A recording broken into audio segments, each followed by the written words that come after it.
the Serpent because... Oh, and we didn't block the Soaring Thought Thief with the Serpent one turn. It's got protection from multiplier. What are we doing? What are we doing?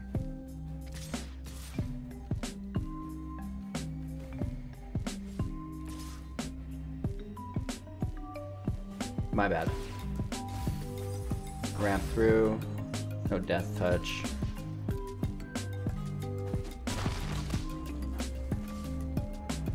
Oofs.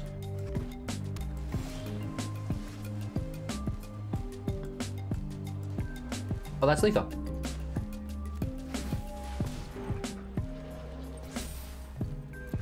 They forgot about our land. Simple overextension.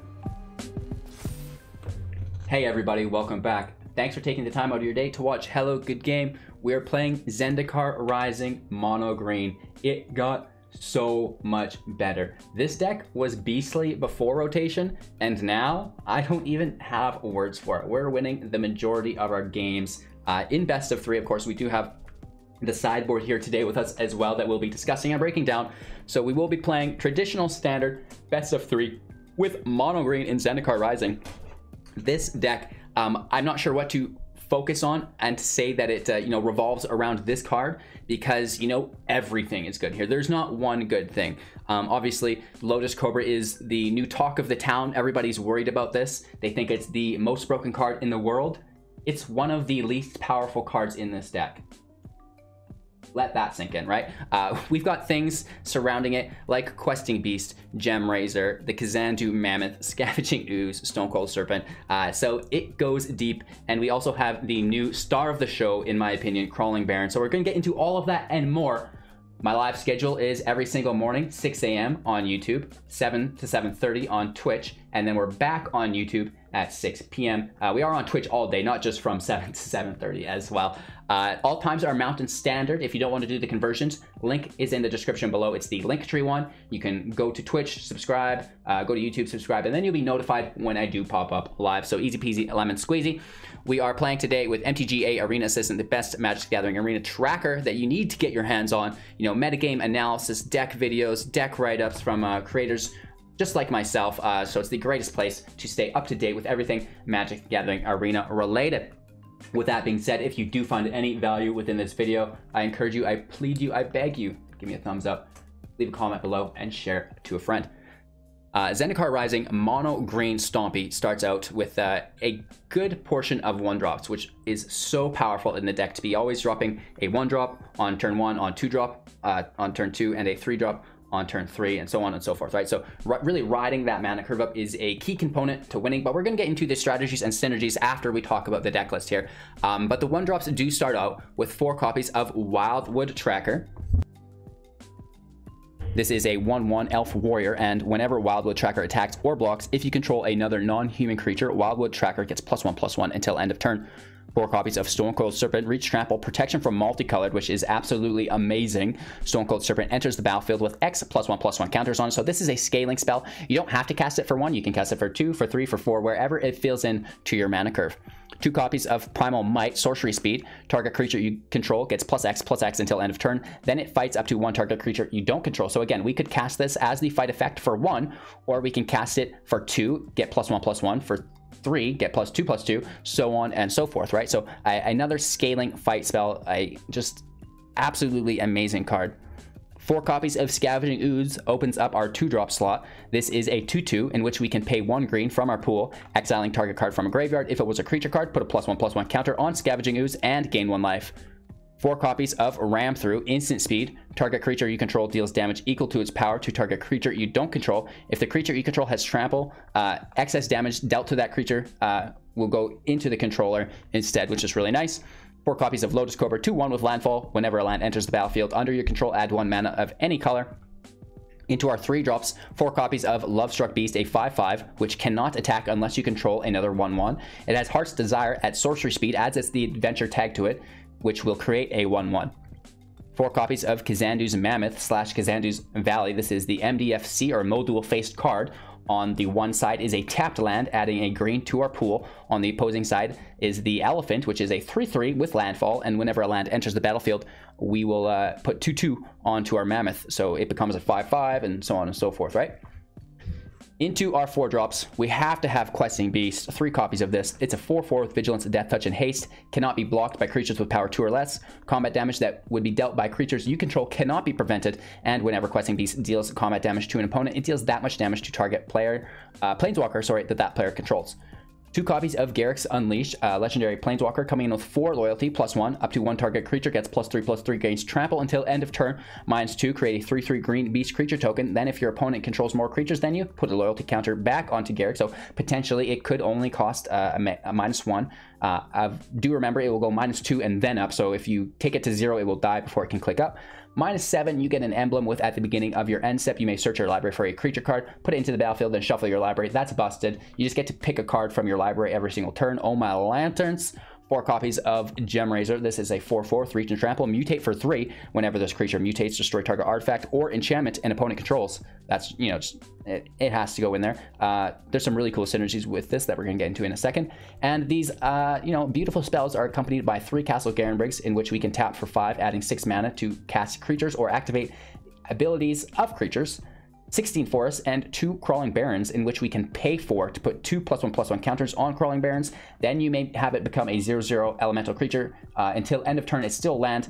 The great thing about Crawling Barrens is the counters do not leave. The first time it comes out, it's a 2/2. The second time it comes out, it's a 4/4. The third time, a 6/6. So you can see just how amazing Crawling Barrens is within a mono green Stompy deck, utilizing that dead mana. All right, so that's the deck list. We kind of broke down a few of the insider secrets here, but let's try to explore them and you know, flush them out a little bit more. So the overall strategy of the deck: smash your opponent. Play your curve as hard as you can. Ideally, turn 1, you play a 1-drop. Turn 2, you play a 2-drop, and turn 3, you play a 4-drop. Right? That's ideal. This is accomplished, you know, through either our Tracker or our Serpent on turn 1. On turn 2, our Lotus Cobra, and then on turn 3, our, depending on what we want, Gemrazer or Questing Beast. I'm assuming, you know, 9.5 times out of 10, it's Questing Beast, right? If we're just that early on, we're just playing the aggressor, we're going in, we don't need to play defensively or worry about any flyers or anything like that. So, you know, your primary play in your ideal draw hand is the Tracker or the Serpent, either or, the Cobra, and the Questing Beast with some land, right? Maybe a little bit of removal as well is awesome in that, but that's your ideal draw hand and that's your ideal play. And you just base your overall strategy around that. How close to that can you get each game, right? So, you know, maybe we don't always get to drop Questing Beast turn 3. You know, the next best thing is dropping it on turn 4, right? So, you know, then we're going Wildwood Tracker, Serpent, you know, a Cobra or a Scavenging, obviously not a Cobra or would be turn 3, a Scavenging Ooze, or like another Serpent or a Tracker again, right? And then on turn 3, you know, we're going in with our Lovestruck Beasts, our Mammoth. It could be another Ooze, it could be a Serpent, a Tracker, right? But just making sure that we spend all of our mana every turn flooding the field with creatures. And then on turn 4, Questing Beast, and that should still do very well. Obviously, it's not a turn 3 Questing Beast, but turn 4 is still fine. You just might have to mix it with a little bit of removal, like your Primal Might, like your Ram Through, to remove whatever your opponent intends to use to deal with it. Again, if it's enchantments, we're kind of screwed. If it's artifact, we're kind of screwed. There's nothing to deal with that, but we have multiple copies of Questing Beast, right? So if they do deal with it with an exile or something like this, we can replay it. Or if they do get the destruction on it, whatever, we can replay another one, right? So that's what's really great. So now that you know the optimal playline, let's just talk about general strategies and synergies within that that's going to help you get to that. Because, you know, you can't always draw the perfect hand. You can try to mulligan to find it, but even then, you know, you might get it 6 times out of 10 if you're really good at mulliganing. But there's going to be, you know, obviously at the very minimum, those 4 out of 10 where you get a weird hand and you have to do your best with what you have. So we've got Stonecoil Serpent, right? This is a non-human with counters on it. It has protection from multicolored. It also has reach and trample. The reach and trample kind of don't do any justice because the Gemrazer also has reach and trample, so it's not really gaining those abilities. But the Gemrazer will gain the +1/+1s from the Serpent, and it will also gain protection from multicolored. That really helps it dodge a lot of the removal, and it becomes, you know, a 6/6 or a 7/7, you know, at least a 5/5, right? So a formidable formidable foe I just had a Kung Fu Panda. I cannot speak. Kung Fu Panda flashbacks here for a second. Anyways, we're so off track here. The Gemrazer on the Serpent is what I'm talking about there. You can also Gemraze onto the tracker and it will get +1/+1 every turn, which is kind of neat. You know, it is kind of cool to keep the 1/1 a 1/1 though, because it has high synergy with the Lovestruck Beast. The Stonecoil Serpent can also be a 1/1 to give synergy to the beast. The only 1/1s we have in the deck are obviously Heart's Desire's Human Token, the Tracker, and the Serpent if it gets played for 1. So there's very few things that can allow your Lovestruck Beast to attack, so you need to prioritize keeping those things alive and on the field. Right? We talked about the Barrens a little bit. This is like just super tech. People don't see it. They're not looking at lands. They're not reading lands. They're like, oh, it's a taps for colorless and whatever. That's fine. Let's take advantage of that and punish them for it. So, you know, you can put the counters on here. It's a 2/2. Maybe they think it's a 2/2 next turn as well. It becomes a 4/4. So that's pretty groovy. You know, we can put Trample on it with Garruk's Unleashed as well. So this 4/4 or 6/6 land can, you know, have Trample. That's awesome. Scavenging Ooze can, you know, deal with the Uros from their graveyard. It can also deal with your graveyard if your opponent's playing Zagareth, that rogue that takes permanents from you. So you can take all of your good stuff away, as well as dealing with your opponent's stuff. So Scavenging Ooze has huge validity within the deck and utility, right? We talked about the removal through Primal Might and through Ram Through. We talked about the Serpent, the Tracker, Lotus Cobra, which just basically ramps us into our beast, the Garruk, the Gemrazer, whatever we want, right? Talked about the Ooze. The Mammoth is amazing, you know, a 5/5 whenever you play a land, that's great. This deck doesn't have the opportunity to play multiple lands per turn, but still to have a 5/5 that can smash in is awesome. And then, you know, when you're putting +3/+3 on 5/5, it's an 8/8 now with Trample just off a land. So big woofs there, because the play line is, right, Mammoth comes out for 3 on turn 4, you play a land, it goes to 5/5, you have 4 mana, you play your Garruk, then it's an 8/8 with Trample. Big woofs, right? So the Mammoth is a sleeper. A lot of people are like, oh, 3/3 goes +2, whatever, right? But just where it fits and how it gets to 5/5 is really, really cool. So that's basically it, right? Obviously, Gemrazer to destroy your opponent's enchantments or artifacts. That's awesome. And yeah, make sure you use your Castle Garenbrig to gain extra mana, and then you can dump that mana into your Scavenging Ooze, right? So that's a cool thing that you can do. And I think we've covered now all of the, you know, inner strategies and synergies to mono red green in Zendikar Rising. And a huge shout out to Rent. I'm sure you guys have heard of Rent before. This guy is the mono green player of the world, known for playing mono green for literally years now and dominating with it. If you ever need a dose of mono green, Rent is your guy. I'm not sure where he is socially. You can probably try to Google it. I'd start with Twitter, you know, check his Twitch out if he has it, and I'm not sure that there's a YouTube, or else I would be privy to that one at least, right? So check out Rent. The guy's an absolute legend with mono green, and he took this into like top 300 Mythic already, and without a doubt, it will get you there. And we're playing traditional today, so we did get into the main board, and we talked about the strategies and synergies about that. Let's quickly overview the sideboard, and then we're going to get into a little bit of a sideboard guide here. So we have an additional Primal Might. We have 2 copies of the Great Henge. This is 9, but it costs X less to cast, where X is the greatest power among creatures you control. You know, we've got the Lovestruck Beast for 5. We can mutate. We can get the Elephant as high as 8. So we could drop the Henge to 4, to 3, to 2, if we can get a good field advantage in play. And then, of course, we can tap to add 2 mana of green source to our pool. And then, you know, also whenever another non-token creature enters the battlefield under your control, put a +1/+1 counter on it and draw a card. The draw engine there is absolutely nasty. We've got 2 copies of Vivien Monster's Advocate. This is a 3/3 with some passive abilities, which is quite nice. You may look at the top card of your library anytime, and you may cast creature spells from the top of your library.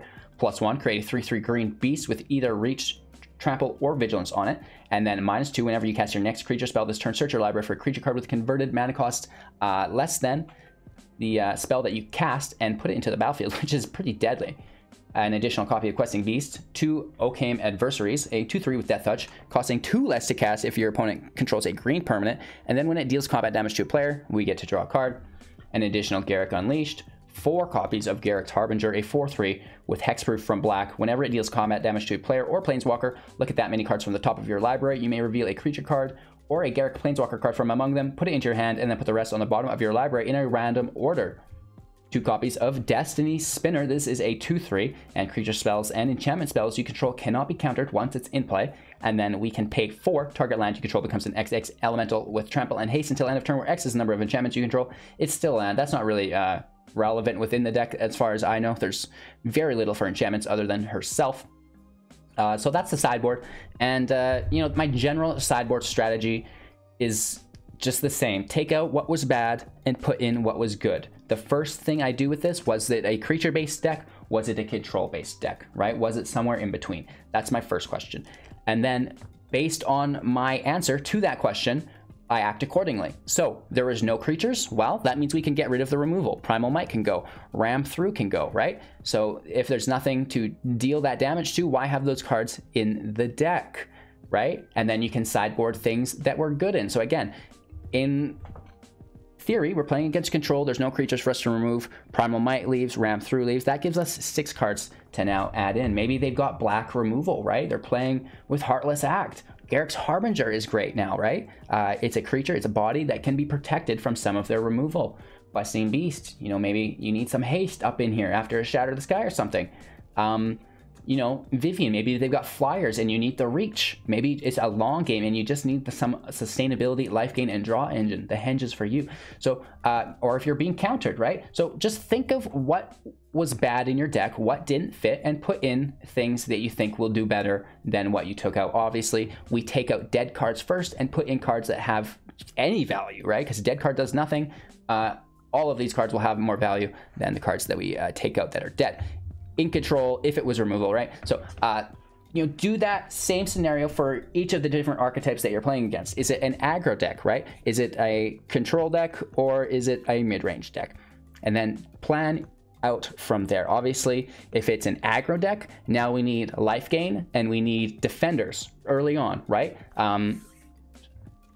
Wildwood Tracker is not a defensive card, so this could go potentially, right? The removal stays. If there's more removal, we bring it in because of the aggro needs attacker. So we take out our weak creatures, we put in our big tanks like the 5/5s or the whatever, right? And then we put in removal and life gain.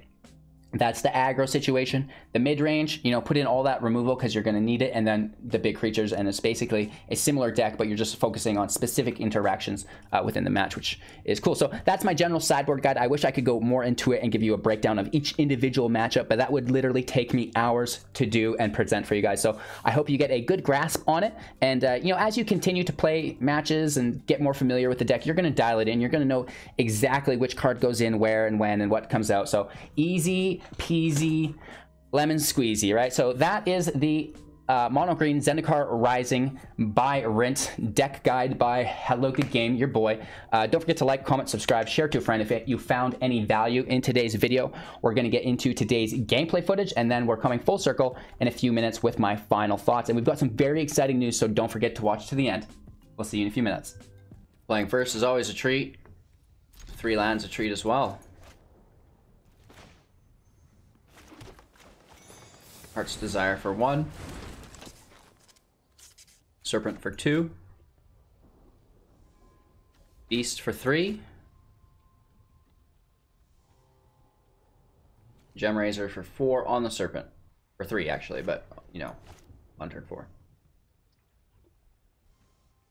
Oh, that's our priority. My bad, sorry. Oops.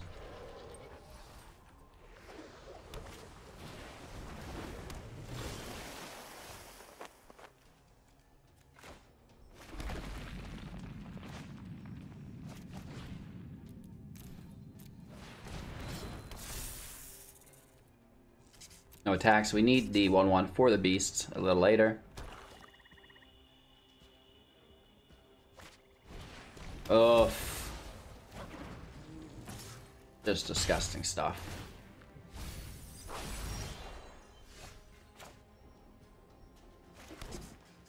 Not really worried about the rogue.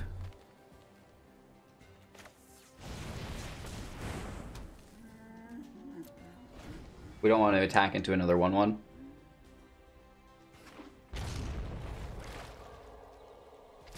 We have 2 forms of removal.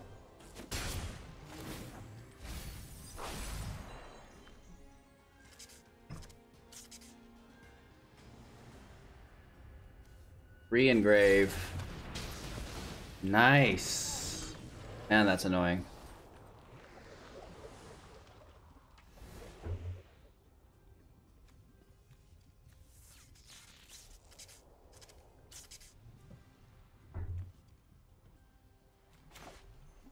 I'll play the ooze. I'm gonna eat my own graveyard.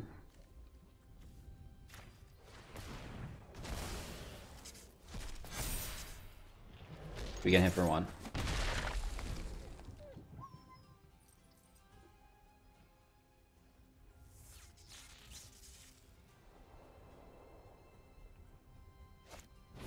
Are you serious? People seem to be pulling this at 4 of a kind off the top quite frequently against us today.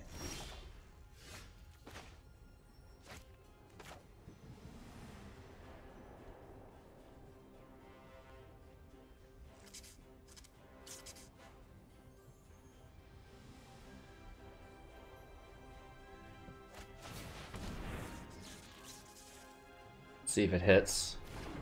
It does.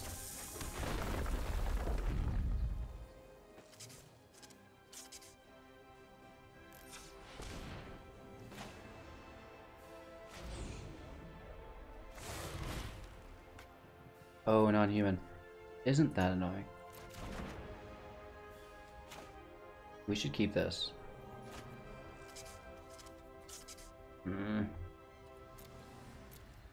Let's let the mana go. Pulling a Bram through.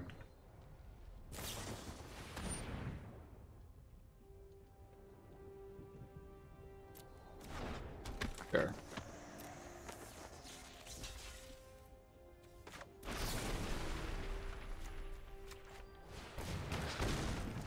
We get the trade. It's a 2-for-1 for them. Not good.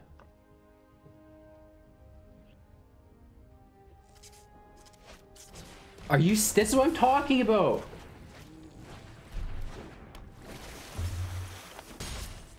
Are you serious?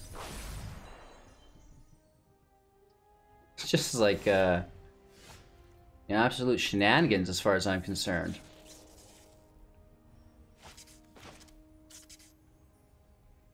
There's more removal in that guy's hand.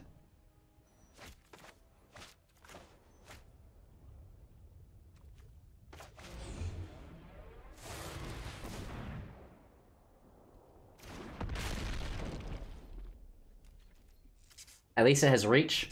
It can shut down the mill on us. We're already at 8. Yeah, we're getting farmed today by sorcery speed removal for 1. This is the New World's Order duress. New age, baby. Ah, we should have went with the beast. This is upsetting to me. Let's pull a land.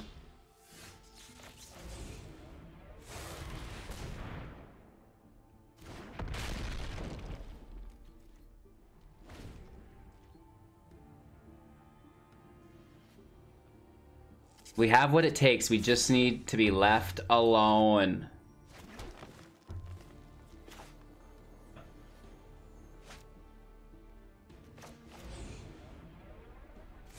Let's shut down their attacks. Just 100%.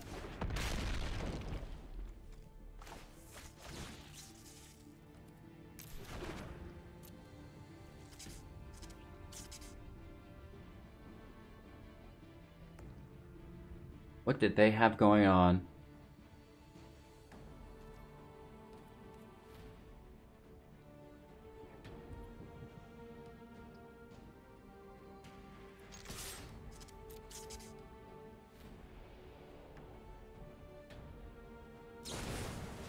Borrower can't block. That's fine.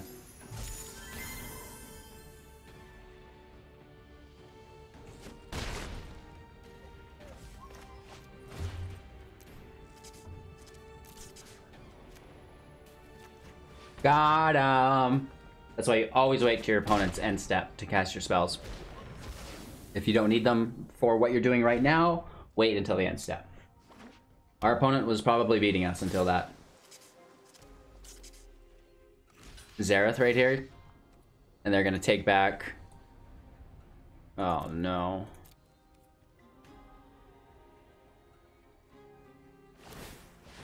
Yeah. Big boy bomber. Okay, that's not good.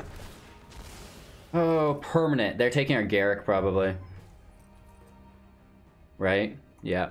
Garruk for sure. Or Cobra. Garruk, Cobra, Questing Beast. Oh, Questing Beast.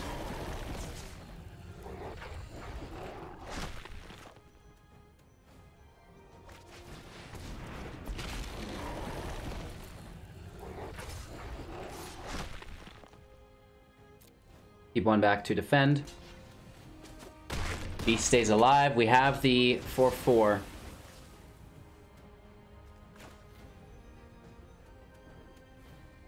Casting for 1 in case there's removal. We can chump block. And then they're not taking from our grave.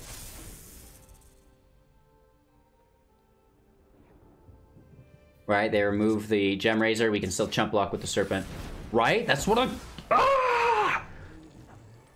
This is like the 5th game that people have dropped 4 of these on us in like the opening like minute of gameplay.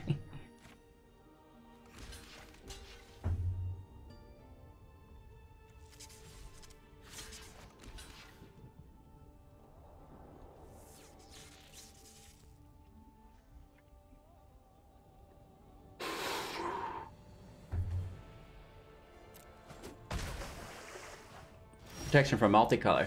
Huh? We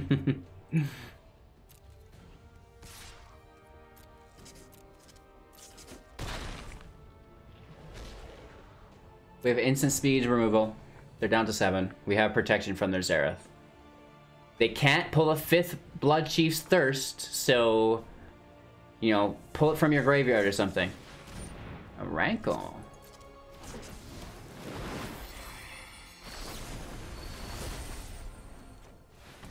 Nice.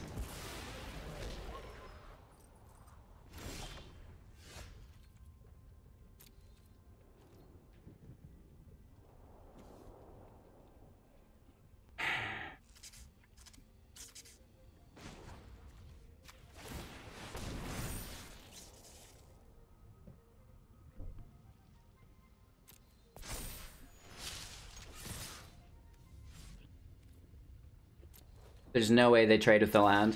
So we just get the 2 damage. And then next turn it's 4 damage.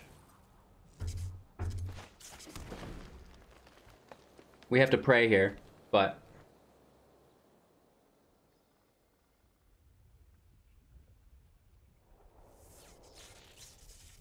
They're looking at the land. What is going on here?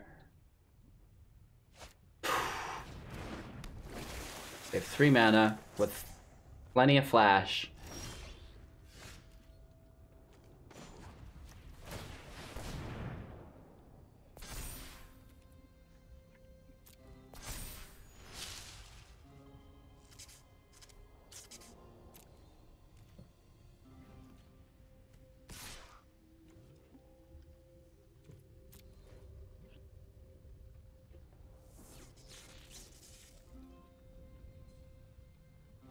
We can replay the Serpent. Double block. It's weird, but maybe. Watch them have another rogue. They just take it. Interesting. Down to 1. This is as close as it's gonna get. Hey, plenty of blockers. We have trample. We need a Gemrazer off the top. They probably have counter magic open now. We didn't get there. Silly rogues.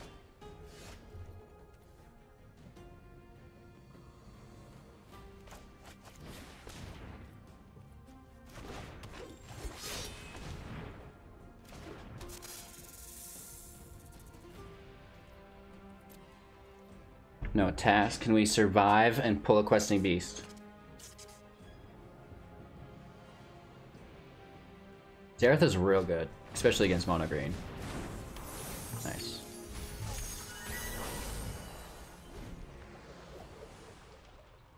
can't overextend. They should just attack with the Borrower, I think. Just one attack with the Borrower. We need to not block with the Serpent. Because... Oh, and we didn't block the Soaring Thought Thief with the Serpent one turn. It's got protection from multiplayer. What are we doing? What are we doing?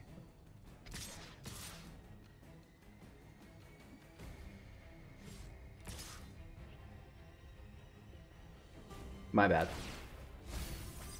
Ramp through. No death touch.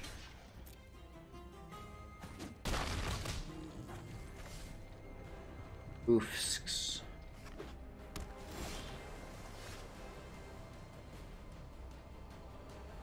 Oh, that's lethal.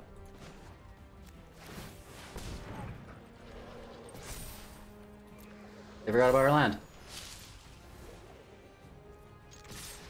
Simple overextension.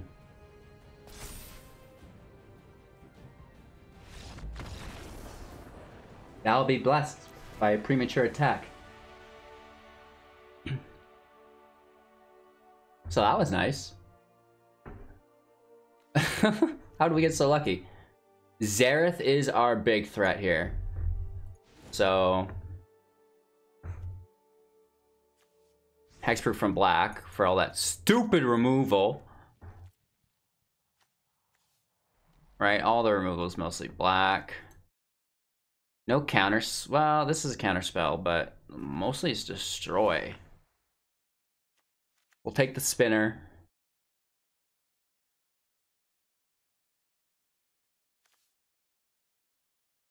I think drop the beast because of the petty thefts.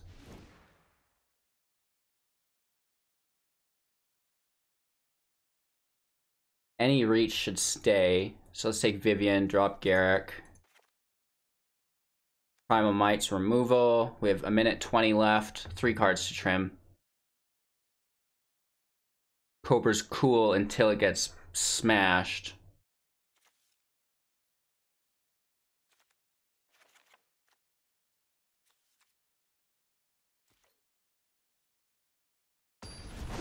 Woof.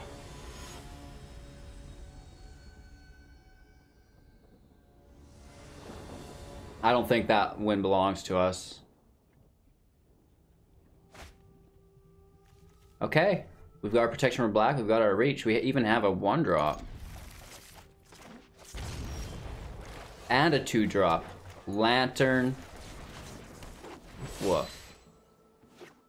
This is nice.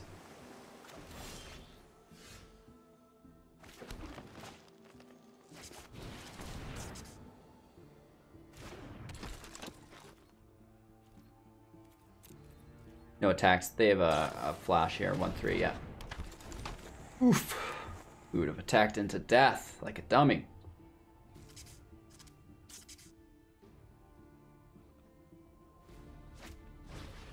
Are you serious with this Blood Chief's Thirst? I can't escape this card. No matter what I do, I cannot escape that card.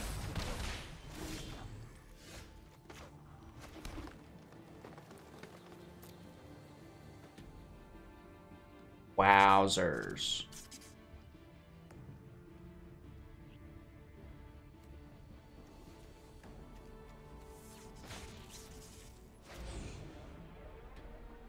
This is a human, isn't it? No, non-human elf warrior.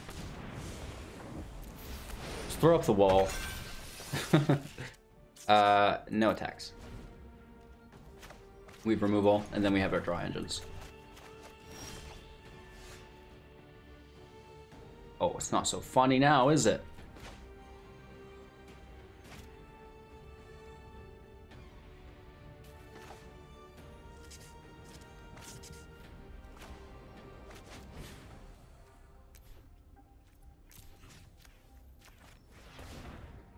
We have a ram through. We're gonna hold up instant speed.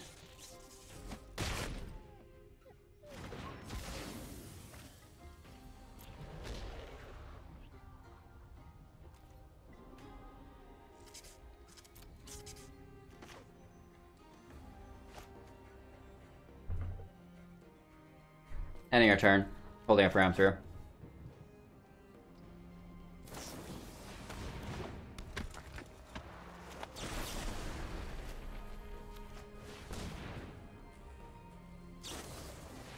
They have 2 of them. What? Oh, the trample goes in through. I was like, did I not select the creature? Why is this happening? But if you have trample on your creature, excess damage will actually go into the opponent. Oh. Gross.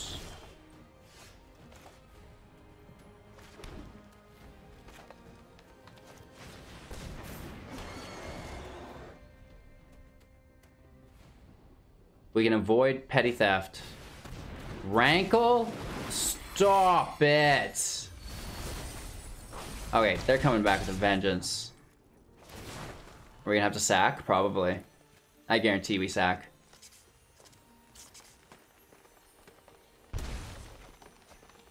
Yeah. We're lucky to have Primal Might. They're totally tapped. Draw engine in play. Primal Might for 2. Actually, sorry, just 1.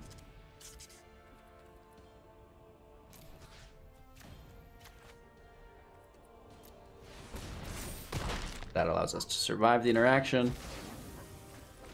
Alright, we have Hexproof from black. Will that help us? Flying. Flying. We're down to 10.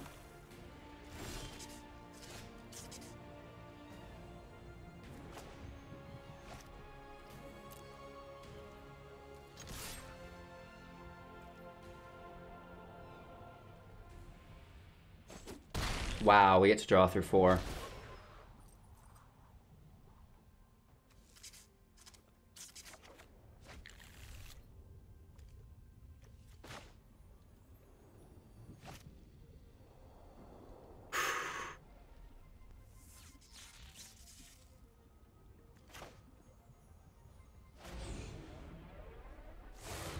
We just cast as a creature. There's no protection from removal there, which sucks. Holding the Mammoth in our hand. However, we could play it and just mass exile our grave. Or the Ooze could be good. Wow!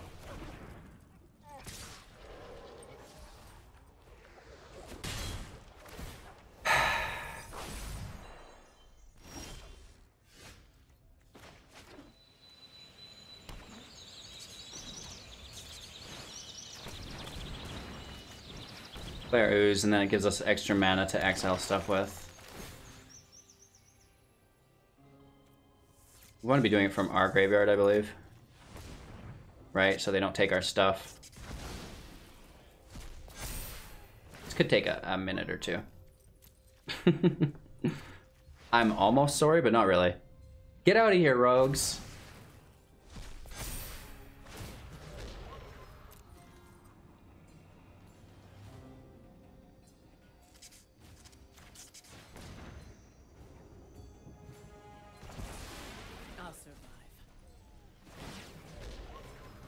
We're leaving 1 open, I guess, and try to take whatever they choose. I don't know if that works like that, but...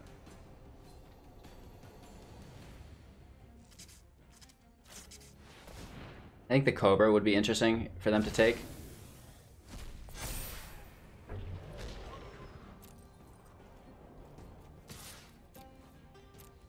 They're not going to give us the draw this time.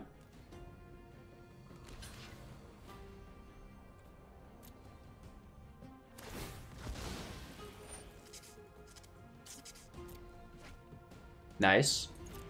Good draw. Chump block. Right, we don't have trample. And our turn. We have 1 green mana up if there's any weird interaction through the graveyards that we need to execute on. That we're able to. I'm not sure if we can do that on the stack. Are you serious?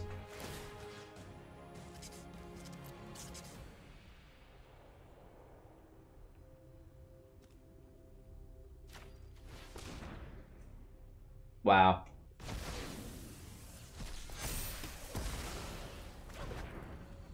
Deep breaths. It's this Blood Chief's Thirst. I cannot escape it. Oh. That's good.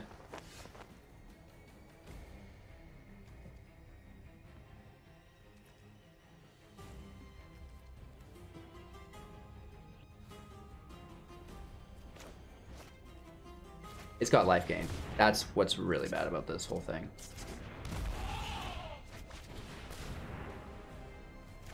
We have no reach. We have to take what damage we can get now. Next turn, it's like they only gain 1.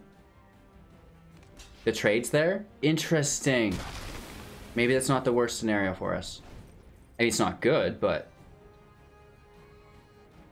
They could have a Zareth, and we're super screwed. Right, we've been trying to exile our own graveyard. They're looking through it. They have a Zareth. They're like, what am I gonna take? Nice. 1 Zareth incoming.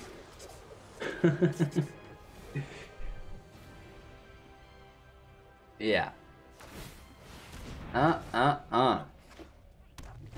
So we got our questing beasts out of there and stuff at least, right? The Harbinger's there, Ooze is there. There's so many good things there still. The Harbinger's the best pick, I think. Right? Do they get to take a creature card for a draw engine?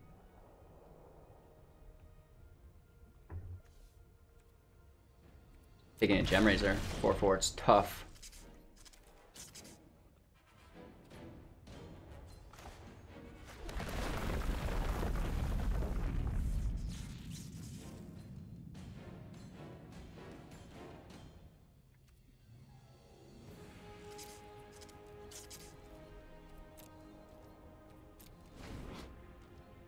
Target land you control becomes an XX elemental with trample and haste until end of turn, where X is the number of element enchantments you control. Still land.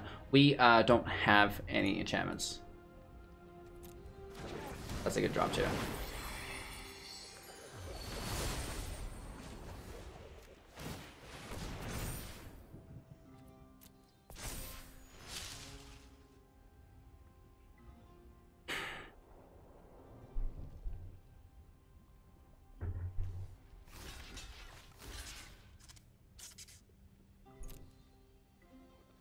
Zareth can only kill 1.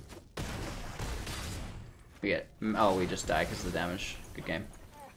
Into round number 3. Oh, man.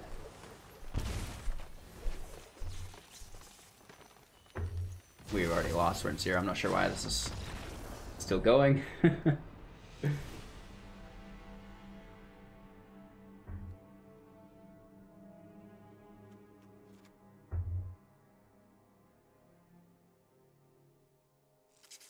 The life gain is so annoying. They just will bounce that though. Yeah, we're dialed in. We've got the right list.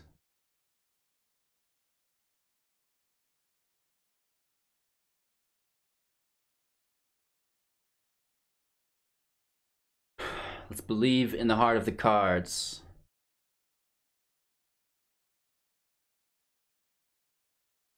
Does anybody notice this new arena animation? When it's loading, it like goes black and then flashes over. I think that's new. Interesting. And you can see there's like a little tiny error in it. I should get on these guys' graphics team. Make it look so pretty. Playing first. Keeping 7. We have Vivian for reach. We have Gemrazer for reach. We're playing slow with the Mammoth.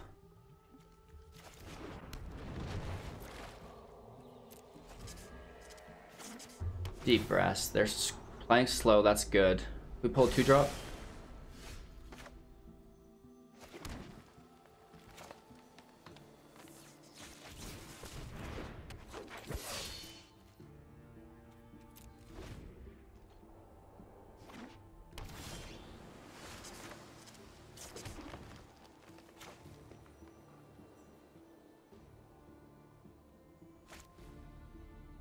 There's a Petty Theft.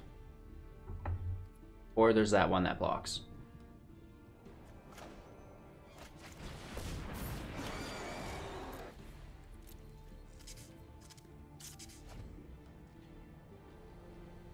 As long as there's no cards in our grave, we'll be okay. Robber's fine. Taplands is fine as well. So, we just Serpent for 3. Because if they can't get any cards in our grave,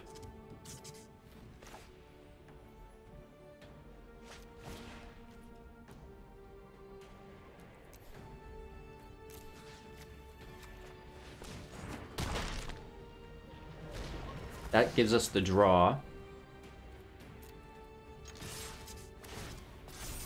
Hit for 6, right? This is good. The Gemrazer in hand is also good. Let's play our land.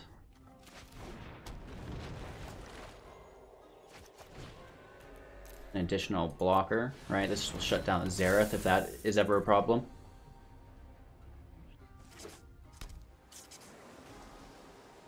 We pull a land, we Vivian. Only one card in grave, right? So that's okay. Ouch! We're taking the hit. Nice.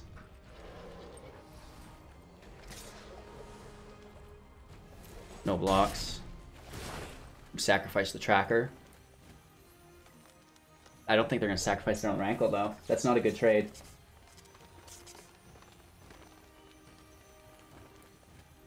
Discard the Gemrazer. Play the land. Vivian hits, which is just like extended value turn after turn after turn. And now we make just those reach creatures. I call and Decoria answers. Let's keep that back. Attack for another 6. Another Harbinger. I think we're in a good spot here. We can also play from the top of our library, so instead of playing the Harbinger from our hand, we're going to play it from our library.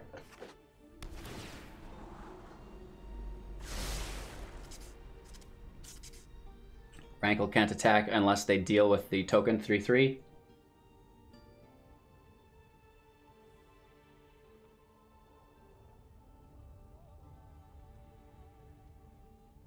Taking a more defensive stance against this tempo deck, or tempo aggro, I don't know what you want to call it.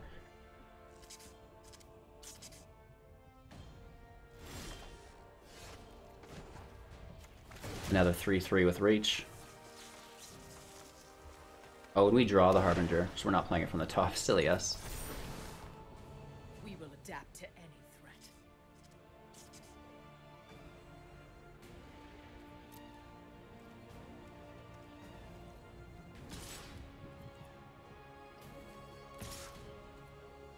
Hit for 6. Do we have lethal? Did we just miss out on lethal? 1, 2, 3, 4, 5. No, we would hit for 6 either way. Plus there's removal.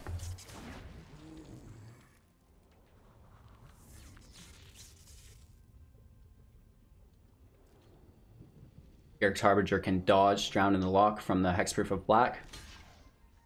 So that's quite nice. We trade because I hate that. Now here's another.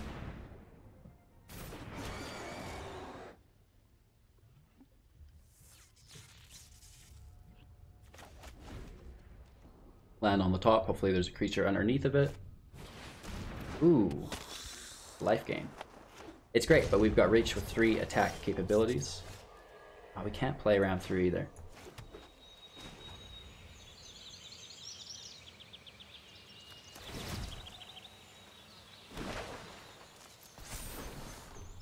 Every day is a new mutation.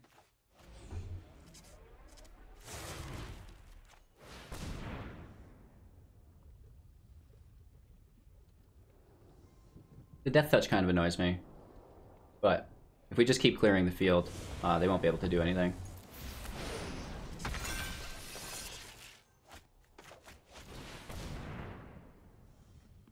Right, we still hit for lethal, I'm pretty sure. Unless they have more removal. They're deciding how to spend their mana now.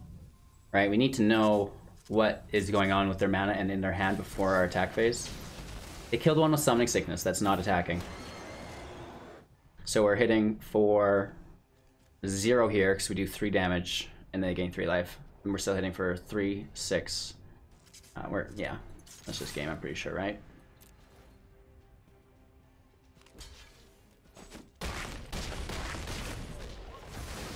Yeah.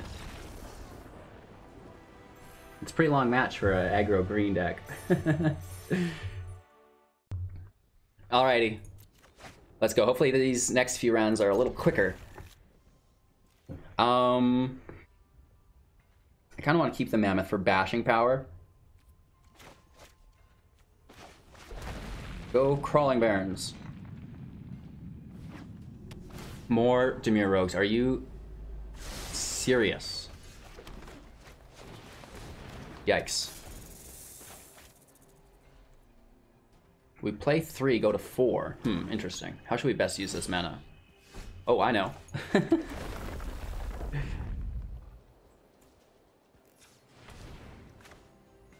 Come on, Jamon! Oof.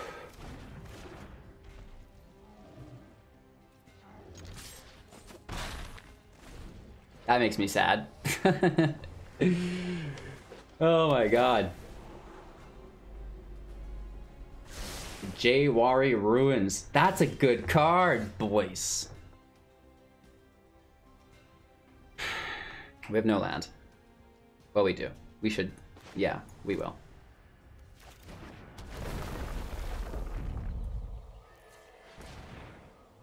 We have 4 mana.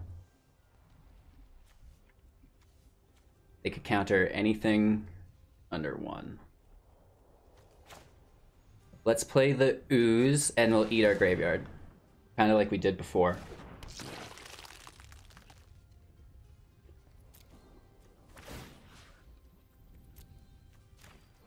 And then, because we ate our graveyard, our Wildwood Tracker should be safe. Right? I think.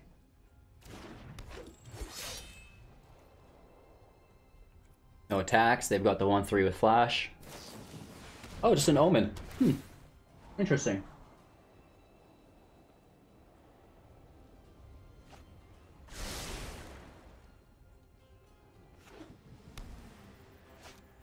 Oh, even, odd.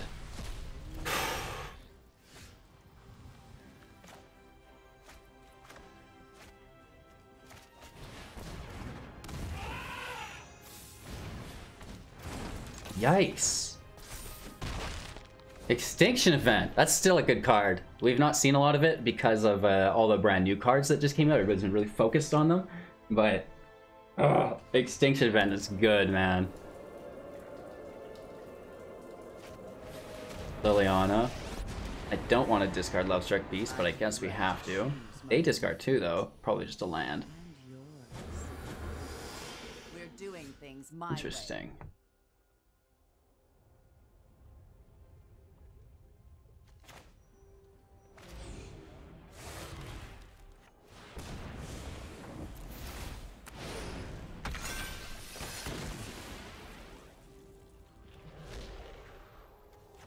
Kill Liliana.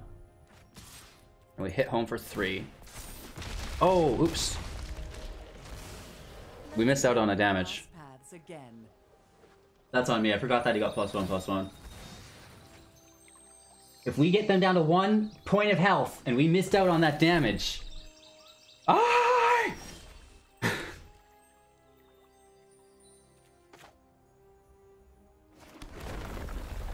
Alright, the landfall is great.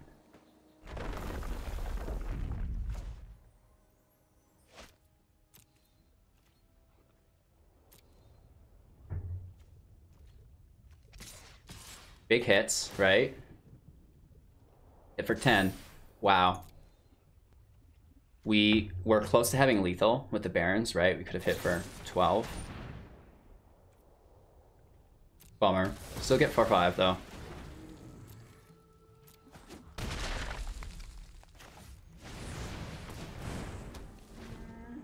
We have lethal next turn. They might not be considering the land as a 2/2 also. That'll help us.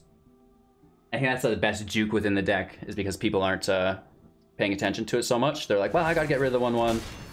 Oof. Oof. They take damage for that. Then they play the life gain. Interesting. Okay.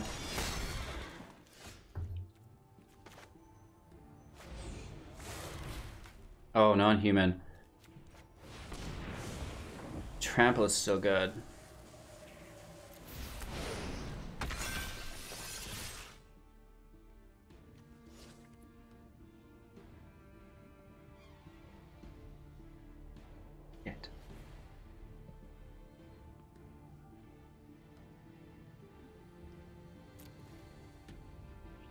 We have to do it. I think we may have misplayed that. We should have went with a creature and gone wide instead. It will get +2/+2 if we pull a land. That's really nice. But if there's any removal, we just shot ourselves in the foot in a clutch match. Oh no. Jace is okay. Gonna draw for 0. It's a land. Play the land, that's not good.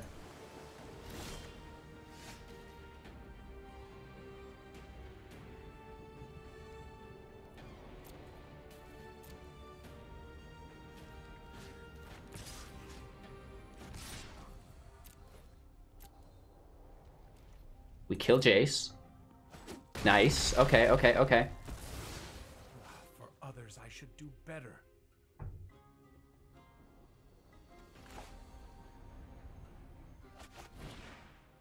Three, 4, 5. They could have that stupid counterspell unless we pay 1. Okay. Okay.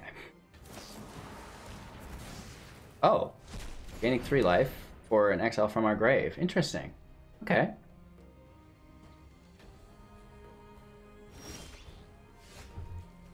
Play the land. Landfall. That's game. Plus we activate the Barrens. And we smash home. A little bit quicker. Still is taking us longer than I'd want to get these wins. And this was like... control. Not rogues as well. So let's take into account that into our next game. Control, not rogues. Did we see any creatures? Not a single creature. So Primal Might can go. Right? Ram through can probably go. And we're playing against black, so obviously Garruk's Harbinger comes in. And counter spells, there was a little bit of it, I guess. A lot of it's removal. A lot of it's removal.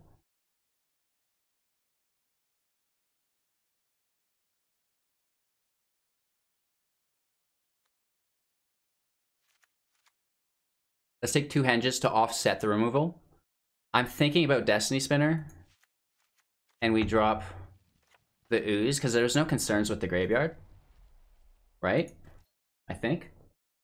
That's probably our route to victory here. We already won the first game, so even if we have an oopsie, we're going to get a second chance at that sideboard to correct any mistakes that we just made. 3 land, +2 Cobras. Stop it. They go first. They probably have lots of removal.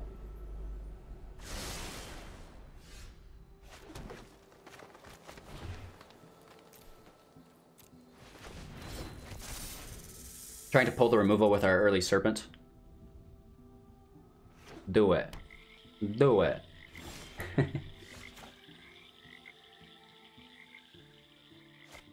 Let's take the attack first. No holdups. Don't you touch our Cobra, man! Ah!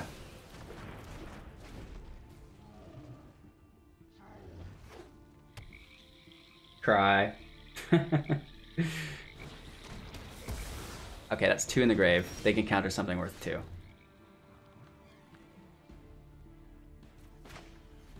Don't you dare do it to us. Don't do it. Oh my god! They did it!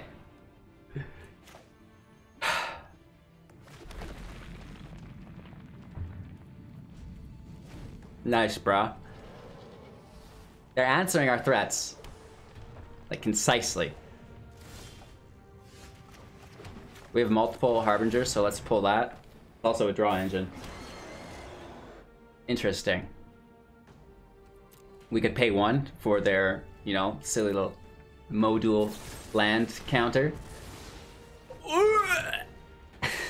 Soul Shatter's a good card. That's... Oh!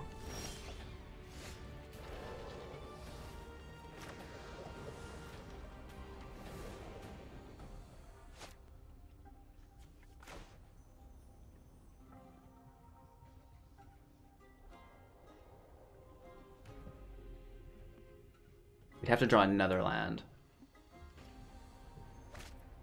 I want that Henjo, man. It would cost us 3-5 still.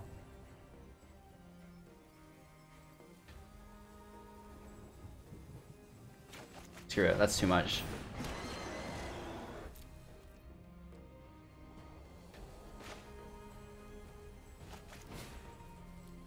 Let's go wide in case there is an answer.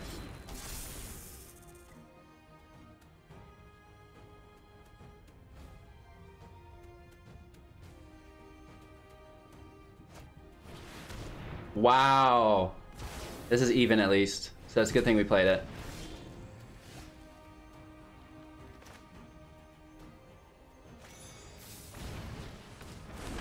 Kind of doing a similar thing here. Deep rest. They're down to 3 cards. As long as there's no draw engine, right? Because that's really going to light them up.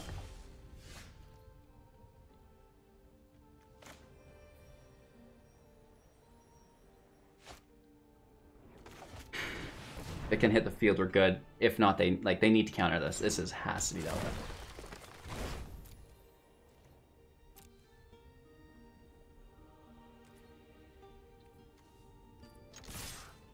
Still going all in.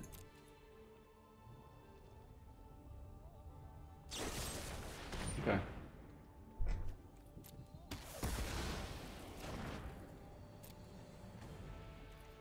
We hit for 2. We've got the draw engine. That's the important part here, right? So hopefully they don't draw and we can execute on ours. Got the life. Ooh. Try to take the draw here. Nice, we get it. Protection from, or Hexproof from black as well.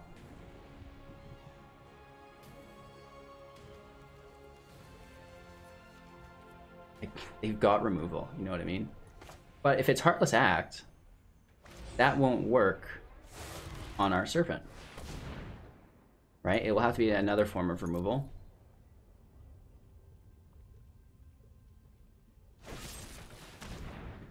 Like just turning it to 0, but that will still enter it as a creature? Yes. So we just basically got a reduced cost Gemrazer, which in turn triggered our draw engine. That's cool.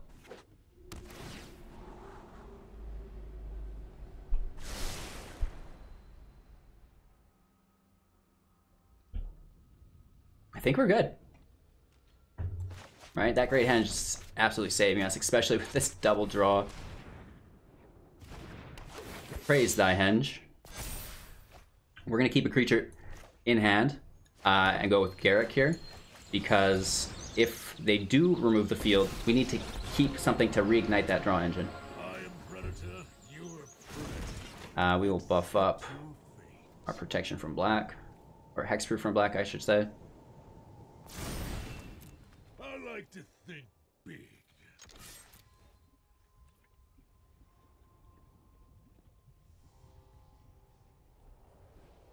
We get very close.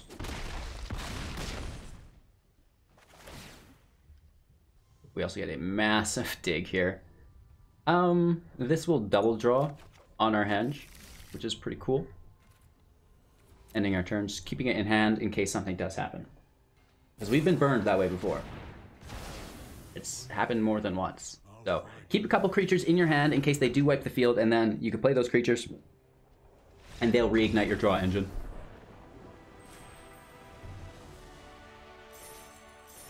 Oof. Quick wins. That's a little bit better. All right. Opponent goes first.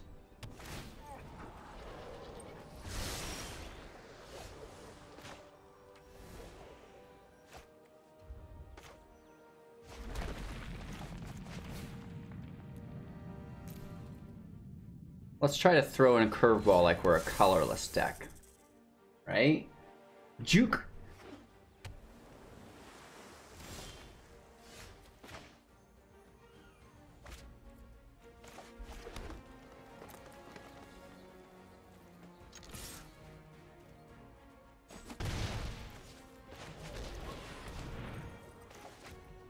Just kidding, we're mono green.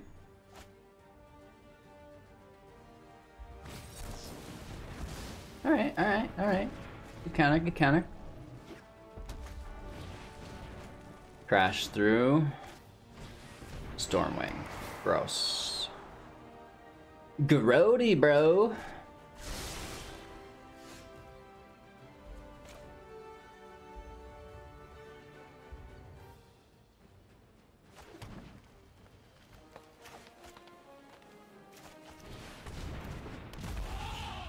Well, I have a mammoth. Right? I always think behind me here, my green screen's messing up that weird line, but it's just like the arm of the turtle. That's a big bird, baby. We're gonna stop 5 damage, obviously. Now, this is where it gets fun. We landfall to 5. Right? That's just enjoyable. That's just straight up enjoyable. We have 4 left.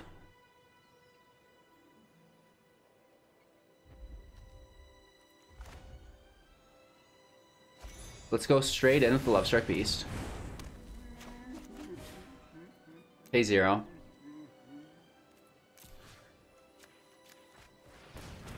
We're gonna hit for 5. Next turn, we play the Serpent for 1. And hopefully hit for 10. Right? Wow, that's annoying. To draw those, not the worst. Crash through is fine too. They're totally tapped. And they smash? Wow.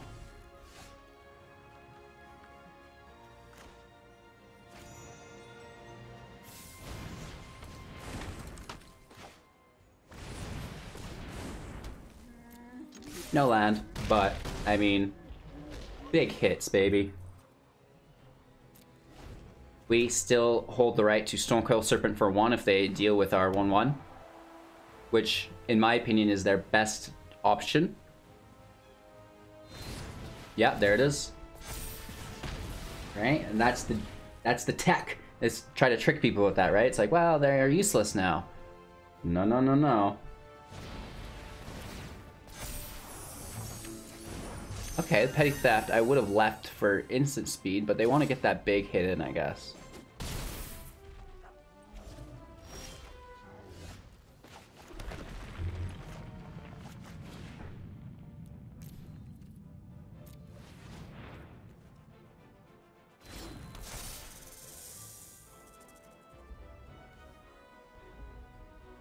We don't quite have enough, does it untap? No. Let's see if we can get lethal here. Another Petty Theft on our Serpent. Okay. Oh, I didn't think of that.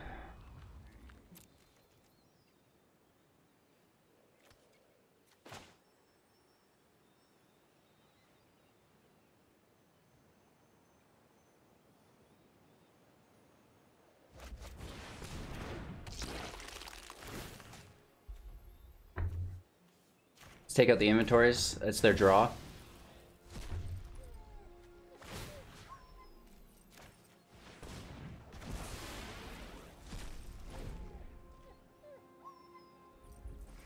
Not good. We kind of, you know, we're a little too confident in our game plan there, I guess. We didn't expect that giant to smash out like that. And again, showing what's up. Lethal next turn. Man, that sucks.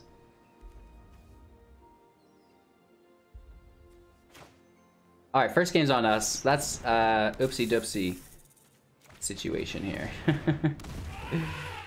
No attacks. Let's get into the sideboard. This is our first match with it. I promise. So we're dealing with just like annoying stuff.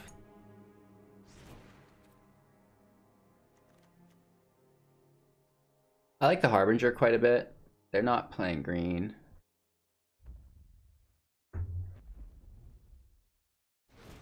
Silly is it spells.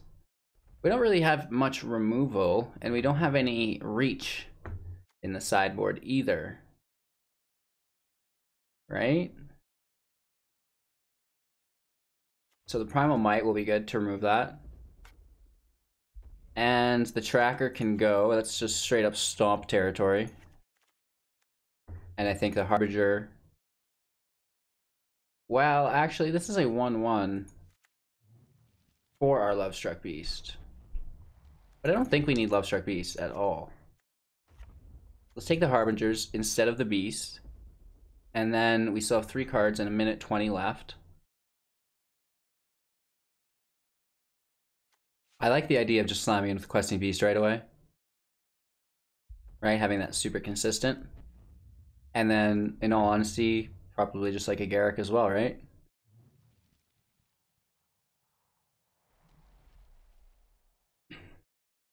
Or maybe Vivian's better, because it does actually have reach. Okay, Vivian's got reach. Let's drop... Oh no, that actually works perfect. 50 seconds left.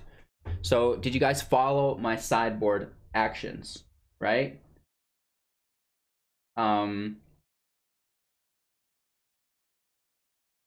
Right? We could, if we need life, take some henge. Do you think that is an option? That's the last discussion point. Let's drop a beast and take 1 henge. But henge isn't good without the Lovestruck, so I think we'll keep it without the henge, and hopefully that doesn't come back to get us.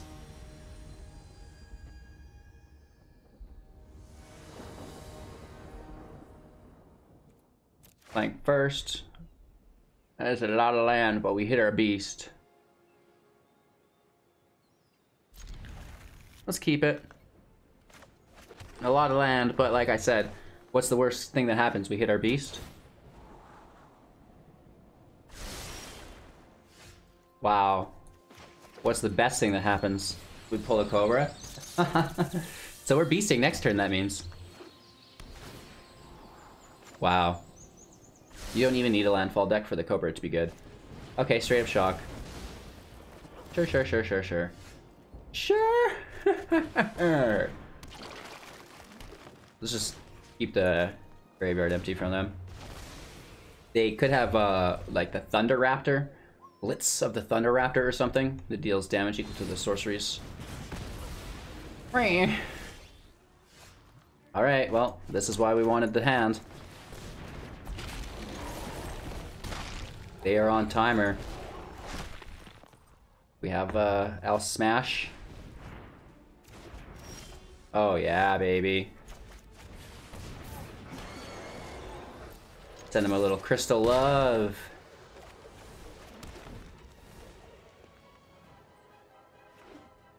Third land in play.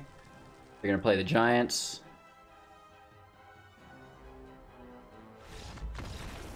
They just can't keep up when we're on the play. Cool beans. Cool beans. I need just always recap with what happened the last match, right? Go to view battlefield, look at the land, look at the exile pile. I'm like a computer that like lags up. The Giants were still annoying, right? The Giants were still annoying. No green, so we don't really... Let's take the spinner, and we're gonna toss 2 ooze. The spinner survives the stomp.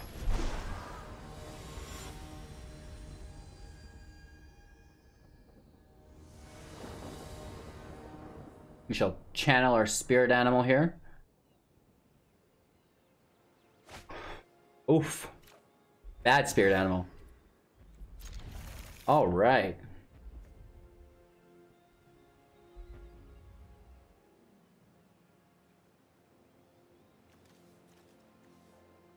Let's toss the ooze. It's just gonna get stomped. And then the same game plan. Let's just curve into this beast.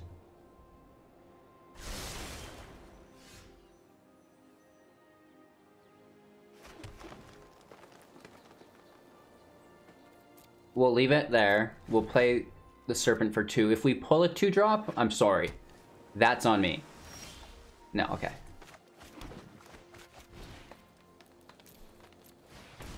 Serpent in for 2.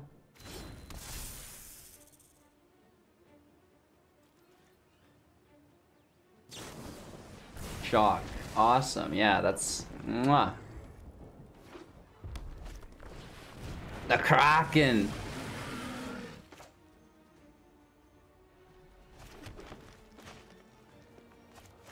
The Kraken is a good sideboard play against us. They've got to be paying for it. Wow.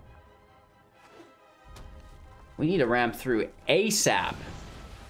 Oh, ho, ho, ho, ho, ho, ho, ho. Good tempo pickup.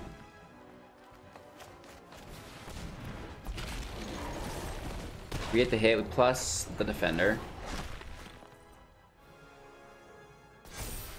We have Death Touch, screw it. Perfect Pet is annoying. We have Reach over here. Wow.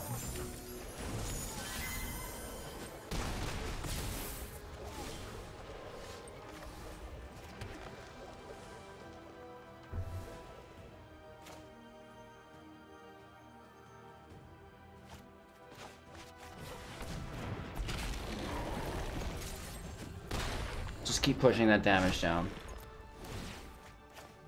Serpent next turn for 6.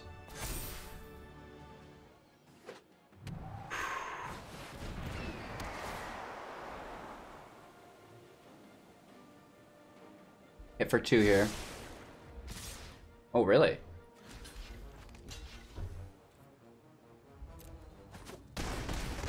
Interesting. Still pretty dead, though.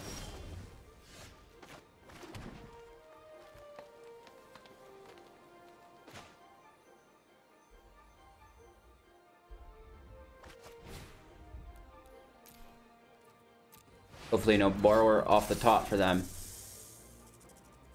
Rating hit for 3, 4, 5, 6 if they cast a spell. Good game.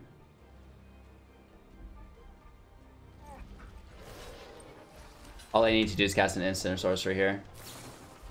Nice. No! Alright. We'll get the next one. And if you're interested in seeing this deck, I have that on my channel for you. Hey, what did you guys think? Stomp, stomp. Mono green's tough. It's sad that Lotus Cobra is the worst card in this build, right? That's the best card in most decks. I don't know what's up with mono green. It's good. Mono red, you know, I don't even think is a thing right now because of mono green. You know, maybe mono green gets a bad pull, and maybe mono red doesn't face mono green a lot. That could be good. But, you know, having a 5-5 in play, a 4-4, just like readily available, and then, you know, being able to push up to an 8-8 and stuff like, yeah, okay, mono red, good luck. You know, you're at least going to need like some of that removal if you're playing it. Like, I don't think the mono red aggro is so much a thing. I think maybe it might shift to like more of a mono red burn where they're spell casting again instead of just like flooding and attacking. And, you know, I'd rather see mono green do that. It does it better. Gruul does it better. You know, it was just... Annex and Torrent, Embercleave. It's still good, but, you know, they have to hit it perfect. And if they don't hit it perfect, mono green wins every single time. Mono green doesn't have to hit it perfect to win, right? So mono green can hit specific things all differently, and they still are so close to their main storyline that they're not veering from it, and they're like right on point going for the health points all the time via trample and big bodies with a little bit of removal on the side, right? So mono green's got it covered. Rint, you are a god among men. Thank you for all of the mono green content that you've put out through the years. I can't believe you can play mono green so much. It's no wonder you've got this deck so dialed in. So a huge shout out to Rint. Again, go check him out on Twitter. And, you know, I hope you guys enjoyed. This has been mono green. We've been blasting people with it. What do you think? Do you think that Rint's deck building skills are absolutely perfect? Do you think we should have added some things, taken away some things, you know, maybe some substitutions? The sideboard looks a little weird. What are these cards for, right? What are your opinions going on here with this deck? I would love to hear them, and I'm excited to reach out and begin a dialogue with you. So thank you so much for your time and attention. I really appreciate it. Each and every one of you, and those of you supporting the channel financially, you are amazing. We're out here farming Twitch Primes every single morning at 7 a.m. Mountain Standard. We're on YouTube an hour earlier with a premiere You can join the YouTube membership program there if you want. Then come drop your Prime on your boy, and then we're back on YouTube at night, and you know, get a couple drinks in for dinner, maybe just throw out some cash tips. Oh gosh, I'm kidding. I don't want anyone to feel pressure to donate if, you know, times are tough. Obviously, please take care of yourself. As someone who's set myself on fire for many years to keep others warm, I know how detrimental that can be to your life plan. So you're number one, focus on yourself. I'm just the entertainment. If you've got some extra, throw it my way, I'd appreciate it. I hope you guys all have a magical day, sending blessings and gratitude your way. Thank you, thank you, thank you. Go have yourselves a good time, and more importantly, probably just go watch some more of my content, right? All right, take care.